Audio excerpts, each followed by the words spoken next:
Assalamualaikum. Today's topic is trial balance. Alright.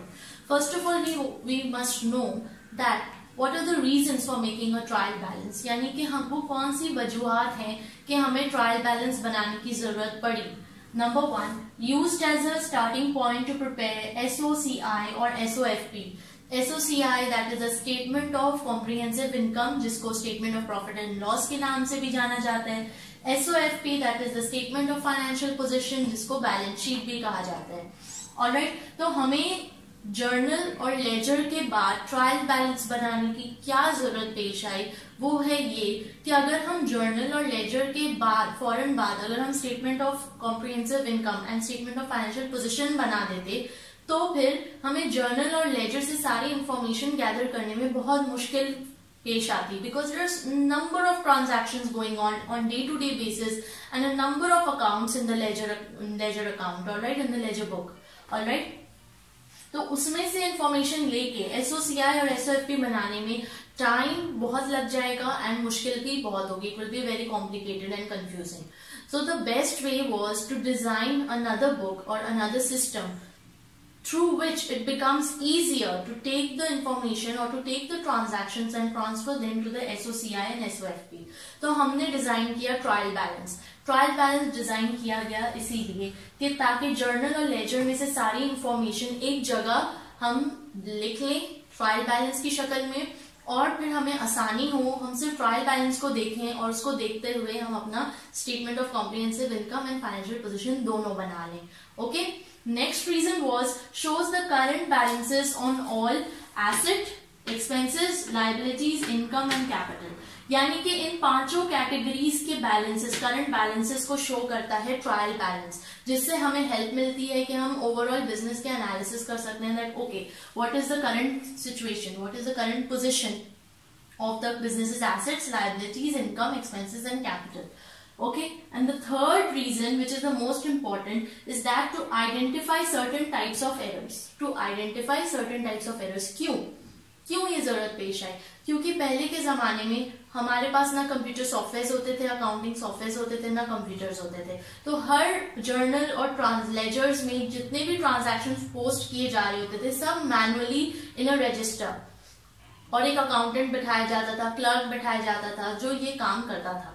तो ये काम करने में जाहिर है ह्यूमन है, एरर्स आर पॉसिबल. तो ये एरर्स को आइडेंटिफाई करने के लिए जो हमारे बड़े उस्ताद थे उन्होंने ये सोचा कि क्यों ना हम ऐसा एक ट्रायल बैलेंस बनाएं जिससे हमारे एरर्स आइडेंटिफाई हो जाएं, ताकि स्टेटमेंट ऑफ कॉम्प्रिहेंसिव इनकम और statement of financial position finally accurately बनाने से पहले जो भी गलतियां जर्नल और लेजर में हुई हैं वो आइडेंटिफाई हो जाए. क्योंकि ऑब्वियसली एक तो सबसे पहला मैनुअल काम था और दूसरी बात यह है एक दिन में कितनी लाखों करोड़ों ट्रांजैक्शंस हो रही हैं, हजारों ट्रांजैक्शंस हर रोज, और लेजर और जर्नल हर रोज पोस्ट कर रहे हैं और पूरे मंथ का एंड में जाके सब चीज को चेक कर लेना ये बेहतर होता है ताकि फिर आगे हमारे स्टेटमेंट ऑफ कॉम्प्रिहेंसिव इनकम और फाइनेंशियल पोजीशन में कोई गलती के चांसेस ना रहे.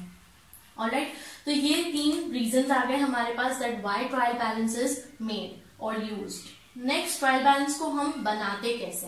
ट्रायल बैलेंस को बनाएंगे इस तरह से कि सबसे पहले तो हमने अपने लेजर अकाउंट्स जो हमने पिछली वीडियो में किया था कि हमने अपने सारे लेजर के जो खाते थे उनको क्लोज किया था, उनके बैलेंसेस को क्लोज किया था. वो मैंने पिछली वीडियो में करना सिखाया था आपको. तो वो हमने तमाम लेजर अकाउंट्स को क्लोज करना है एंड देन उसमें जो भी बैलेंस आ रहे हैं, डेबिट बैलेंस आ रहे हैं या क्रेडिट बैलेंस आ रहे हैं, उसको ले जाके हमने ट्रायल बैलेंस में पोस्ट कर देना है. वहां पे आप देख सकते हैं एक ट्रायल बैलेंस का छोटा सा फॉर्मेट मैंने बनाया हुआ है.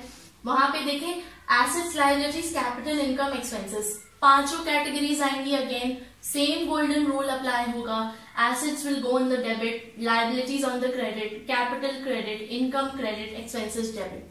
ओके, एंड नेक्स्ट जो भी हमारे लेजर अकाउंट्स में हम अकाउंट्स क्लोज करेंगे उसमें whether we get a debit balance या क्रेडिट बैलेंस, हम डायरेक्टली वहां ट्रायल बैलेंस में, अगर डेबिट बैलेंस है डेबिट साइड में चला जाएगा, अगर क्रेडिट बैलेंस है तो क्रेडिट साइड में चला जाएगा. Clear? Alright, let's come on to this errors identified by the trial balance. वो कौन से एरर्स हैं जो कि ट्रायल बैलेंस हमें आइडेंटिफाई करके देता है, और वो ये दोनों हैं. Number 1, purchases account debit 30,000, payables account credit 30,100। अब इधर हो ये रहा है कि एक्चुअल में पेबल्स जो थे, यानी हमने कोई कुछ माल खरीदा और कितने का खरीदा, 30,100 का खरीदा, लेकिन गलती से परचेज अकाउंट डेबिट में हमने 30,000 लिख दिया, 100 नहीं लिखा। तो that means we are understating, the debit side is understated by 100। कौन सी side, debit side. Debit side जो है हमारी इस ट्रांजैक्शन में, इस एंट्री में अंडरस्टेट हुई हुई है, और अंडरस्टेट होने की वजह से जब हम वहां ट्रायल बैलेंस में लेके जाएंगे, and when we are going to total up our debit column, when we are going to total up our debit column, यहाँ पे हमने टोटल कर लिया डेबिट कॉलम, क्रेडिट का कॉलम को भी हमने टोटल अप कर लिया, तो हम देखेंगे कि हमारा डेबिट साइड जो है 100 से अंडरस्टेट हुआ है, यानी कम लिखा हुआ है। तो जब कम लिखा हुआ है डेबिट साइड, तो ट्रायल बैलेंस ऑटोमेटिकली हाईलाइट कर रही है और अलार्म बजा रही है कि देखो अकाउंटेंट, जाओ जाके जर्नल चेक करो, जाके लेजर चेक करो, जल्दी से देखो कि ये 100 रुपीज का जो बैलेंस अंडरस्टेट हुआ है डेबिट साइड, ये क्यों हो रहा है, कौन सी गलती हुई है, किस वजह से हो रहा है। तो ये एक ऐसा एरर है जो कि हमें ट्रायल बैलेंस आइडेंटिफाई करके देगा। नेक्स्ट, रिसीवेबल्स अकाउंट डेबिट 50,500, और सेल्स अकाउंट किधर लिखते हैं हम यूजुअली, क्रेडिट साइड में लिखते हैं। यहाँ पे क्या हो रही है, हम सेल कर रहे हैं, उधार पे अपना माल बेच रहे हैं, तो जब उधार पे बेच रहे हैं तो उसकी एंट्री क्या बनेगी, receivable account debit, sales account credit बननी चाहिए, लेकिन अकाउंटेंट ने गलती से सेल्स अकाउंट डेबिट में डाल दिए। सेल्स अकाउंट कौन सी साइड में डाल दिए, डेबिट में डाल दिए। तो ये एरर जब होगा, जब इस तरह का एरर होगा, तो हमारा जो डेबिट साइड है ट्रायल बैलेंस में, जब हम ये एंट्री को लेके जाएंगे, तो ट्रायल बैलेंस में debit side will be overstated by 50,500, यानी कि हमने यहाँ पे डेबिट साइड रिकॉर्ड किया जर्नल में, लेजर में भी उसी तरह लेके गए, हमें तो गलती का नहीं पता चला।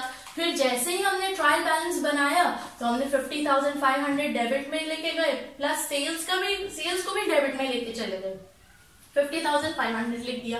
तो यकीनन जब हम डेबिट साइड टोटल अप करेंगे वो क्रेडिट साइड से ज्यादा होगा, क्रेडिट साइड के टोटल से ज्यादा होगा। कितना ज्यादा होगा, 50,500 will be overstated debit side. अच्छा, ये बात हमेशा याद रखिएगा कि ट्रायल बैलेंस का debit side will always be equal to the credit side. Okay, trial balance का debit side will always be equal to the credit side. तो इसीलिए जब ट्रायल बैलेंस ये शो कर रहा है कि debit side is overstated by 50,500, यानी कहीं ना कहीं तो गलती हुई है। जाओ जाके जर्नल चेक करो, जाओ जाके लेजर चेक करो, क्यों गलती हुई, किधर गलती हुई। तो जब डेबिट और क्रेडिट बराबर नहीं हो रहा, तो हमें ट्रायल बैलेंस एक इंडिकेशन दे रहा है, एक अलार्म कर रहा है कि कहीं ना कहीं कुछ ना कुछ गड़बड़ है, because the total of debit side of the trial balance should always be equal to the total side of the total credit side of the trial balance. Alright, तो ये दो ऐसी गलतियां हैं जो हमें ट्रायल बैलेंस आइडेंटिफाई करके देते हैं। Next, errors not identified by trial balance. वो कौन से एरर्स हैं जो ट्रायल बैलेंस हमें आइडेंटिफाई नहीं करके देता। वो 7 तरह के एरर्स हैं। ओके, एक एक करके देखते हैं। Number 1, error of commission. Error of commission की एग्जांपल देखते हैं। Motor expenses debit, bank account credit, 100 से। अब यहाँ पे क्या हो रहा है, यहाँ पे इनकी ये रॉन्ग एंट्री हुई है, ये रॉन्ग एंट्री पोस्ट की गई है। किसने पोस्ट किया, अकाउंटेंट ने। इसकी करेक्ट एंट्री क्या होनी चाहिए थी, यहाँ पे मोटर एक्सपेंसेस की जगह स्टेशनरी अकाउंट आना था। कौन सा अकाउंट आना था, स्टेशनरी अकाउंट। स्टेशनरी अकाउंट आना था, स्टेशनरी अकाउंट डेबिट। तो इन्होंने स्टेशनरी की जगह मोटर एक्सपेंसेस लिख दिया। तो जब स्टेशनरी की जगह मोटर एक्सपेंसेस लिख दिया, तो this is why this is called error of commission, because इन्होंने राइट क्लास ऑफ अकाउंट में तो डाला। अकाउंटेंट ने जो गलती की उसने राइट क्लास ऑफ अकाउंट में डाली। यानी स्टेशनरी हमारा क्या है, एक्सपेंसेस है। मोटर एक्सपेंसेस क्या है, ये भी एक्सपेंसेस है। तो क्लास ऑफ अकाउंट तो सही था, एक्सपेंसेस में ही डाला, लेकिन रॉन्ग अकाउंट था। क्या था, रॉन्ग अकाउंट। रॉन्ग अकाउंट क्यों, क्योंकि it should go in the stationery account, not in the motor expenses account. लेकिन इन्होंने रॉन्ग अकाउंट में डाला, मोटर एक्सपेंसेस अकाउंट में डाला, which is an error of commission, which is an error of commission. And ये ऐसा error है जो ट्रायल बैलेंस हमें कभी जिंदगी में आइडेंटिफाई करके नहीं देगा, which again you can call it a weakness of trial balance. Okay, next error of principle. Error of principle में क्या हो रहा है कि इन्होंने यहाँ पे वैन्स अकाउंट, अकाउंटेंट ने vans account debit 10,000, bank account credit 10,000। यहाँ पे वैन्स अकाउंट नहीं आना था, this is the wrong entry. यहाँ पे आना था मोटर एक्सपेंसेस, मोटर एक्सपेंसेस। अब इधर गलती क्या हो रही है, इधर गलती इनकरेक्ट क्लास ऑफ अकाउंट, यानी इधर क्लास ऑफ अकाउंट भी गलत लिखा है, क्लास ऑफ अकाउंट भी गलत लिखा है। यानी ये एक्सपेंसेस में जाना था, 10,000 रुपीज एक्सपेंसेस में खर्च होने थे, लेकिन इसने क्या शो किया अकाउंटेंट ने कि एसेट्स में शो हो रहे हैं, एसेट्स में शो कर दिए vans account, but it should be going in the expenses account. यानी कि क्लास ऑफ अकाउंट की गलती, क्लास ऑफ अकाउंट की गलती को कहते हैं error of principle. Error of commission में क्या हो रहा था, क्लास ऑफ अकाउंट करेक्ट है, क्लास ऑफ अकाउंट करेक्ट है, एक्सपेंसेस है तो एक्सपेंसेस में ही है, लेकिन नेम ऑफ द अकाउंट गलत है, रॉन्ग अकाउंट में चला गया, wrong name of the account. Okay, error of principle, incorrect class of account, class of account ही गलत है, एसेट्स में डालना चाहिए था एक्सपेंसेस में डाल दिया, लाइबिलिटीज में डालना चाहिए था कैपिटल में डाल दिया, या फिर कैपिटल में डालना चाहिए था इनकम बना दिया। ठीक है, कोई भी इसमें कैटेगरीज में क्लास ऑफ अकाउंट में गलती होगी उसे कहेंगे error of principle. Next transposition. Error of transposition किसे कहते हैं, यानी कि wrong numbers on both sides. Entry सही पोस्ट की है, क्लास ऑफ अकाउंट भी सही है, नेम ऑफ अकाउंट भी सही है, गलती कहाँ हुई है, इधर 11,000 लिखना चाहिए था, इन्होंने एक जीरो बढ़ा दिया, 1,10,000 हो गया।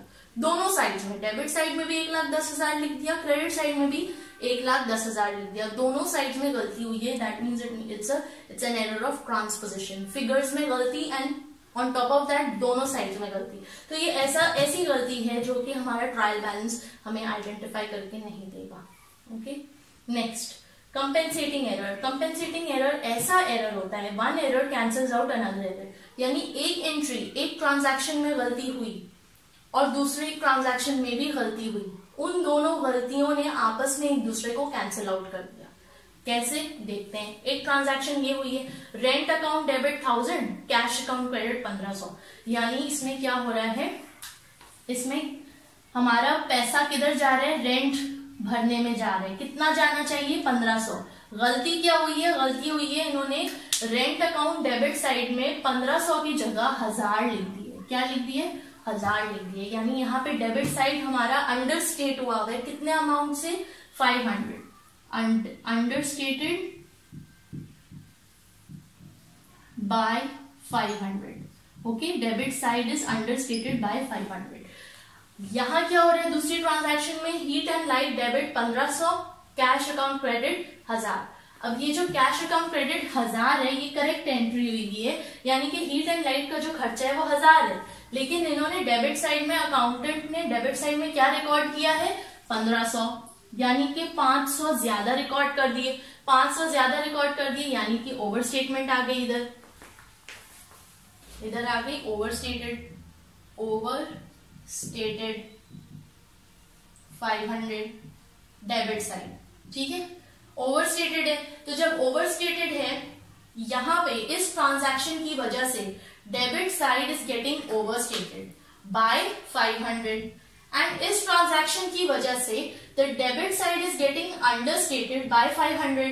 तो यानी ये दोनों एक जगह पे ओवरस्टेट हो रहा है और एक जगह पे अंडरस्टेट हो रहा है सेम अमाउंट से, तो इन दोनों का जो रिजल्ट होगा, इन दोनों का जो नेट इम्पैक्ट होगा वो कैंसिल आउट हो जाएगा, वो आपस में कैंसिल आउट हो जाएगा, यानी इसका इम्पैक्ट ट्रायल बैलेंस में नहीं आएगा। तो जब इसका इम्पैक्ट ट्रायल बैलेंस में नहीं शो होगा, that means we will not be identified, this error will not be identified by the trial balance, which is called compensating error. Last 3 errors रह गए हमारे, error of original entry, complete reversal of entries and error of omission. Error of omission ये होता है कि accountant ने गलती से एक इनवॉइस थी, सप्लायर से आई थी, उसको रिकॉर्ड ही नहीं किया, यानी आपने सप्लायर से माल खरीदा, सप्लायर ने माल आपको भेजा, साथ ही साथ इनवॉइस भी भेजी, लेकिन अकाउंटेंट रिकॉर्ड करना ही भूल गया कंप्लीटली, एरर ऑफ ओमिशन, यानी कि उसने ना जर्नल में रिकॉर्ड किया, ना लेजर में, ना ट्रायल बैलेंस में। जब एक एंट्री जर्नल में ही रिकॉर्डेड नहीं है, वो लेजर में कैसे जाएगी, और जो चीज लेजर में नहीं है वो ट्रायल बैलेंस में कैसे जाएगी। Alright, so this is called error of omission. Completely इसको ओमिट कर दिया गया, एक एंट्री को रिकॉर्ड ही नहीं किया गया, या तो भूल गए, या तो लापरवाही थी, या तो जल्दी में थे, या तो फ्रॉड कर रहे थे, कोई भी रीजन हो सकता है। Next, error of original entry. Error of original entry कहते हैं कि अकाउंटेंट क्योंकि जूनियर था, या नया नया था, या जल्दी में था, या लापरवाही की उसने, जिसकी वजह से इनवॉइस अगर सप्लायर ने भेजा है 150 रुपए का, उसने गलती से 150 की जगह 130 रुपीज रिकॉर्ड कर ली है। जर्नल में क्या रिकॉर्ड कर ली है? 130 रुपीज, 150 की जगह। तो जब जर्नल में एंट्री ही गलत रिकॉर्ड की गई है, तो वही गलत एंट्री आगे पास ऑन होगी लेजर में, और वही गलत एंट्री आगे पास ऑन होगी ट्रायल बैलेंस में, और इस एंट्री को कोई भी आइडेंटिफाई नहीं कर पाएगा। इस गलती को क्यों नहीं आइडेंटिफाई कर पाएगा? क्योंकि सिरा ही गलत है, यानी उसने इनवॉइस देखा, पढ़ा, शायद हैंडराइटिंग नहीं समझ आई, 150 लिखा था, उसने तुक्का मारा 130 लिख दिया, या उसने तुक्का मारा 200 लिख दिया, कुछ भी गलती की और उसने एरर ऑफ ओरिजिनल एंट्री की गलती कर दी, शुरुआत ही गलत की, जर्नल में एंट्री ही गलत पोस्टेड है। Alright, next, complete reversal of entries. Complete reversal of entries is again that कि अनाड़ी अकाउंटेंट है, उसको गोल्डन रूल्स नहीं आते डेबिट क्रेडिट के, उसने जो चीज डेबिट में डालनी थी क्रेडिट में डाल दी, और जो क्रेडिट में डालनी थी डेबिट में डाल दी। फॉर एग्जांपल हम इस एंट्री को, इस ट्रांजैक्शन को देख लेते हैं। Motor expenses debit, bank account credit. अब मोटर एक्सपेंसेस डेबिट में जाना चाहिए, बैंक अकाउंट क्रेडिट में जाना चाहिए, तो उसने गलती से क्या किया? मोटर एक्सपेंसेस को क्रेडिट कर दिया और बैंक अकाउंट को डेबिट कर दिया। हो सकता है वो अनाड़ी हो, या हो सकता है बाय मिस्टेक हो गया हो। तो जो भी है, उसने पूरी जो ओरिजिनल एंट्री है, जो करेक्ट एंट्री होनी चाहिए थी, उसका बिल्कुल उलट कर दिया, रिवर्स कर दिया। इसे कहते हैं complete reversal of entries. Thank you.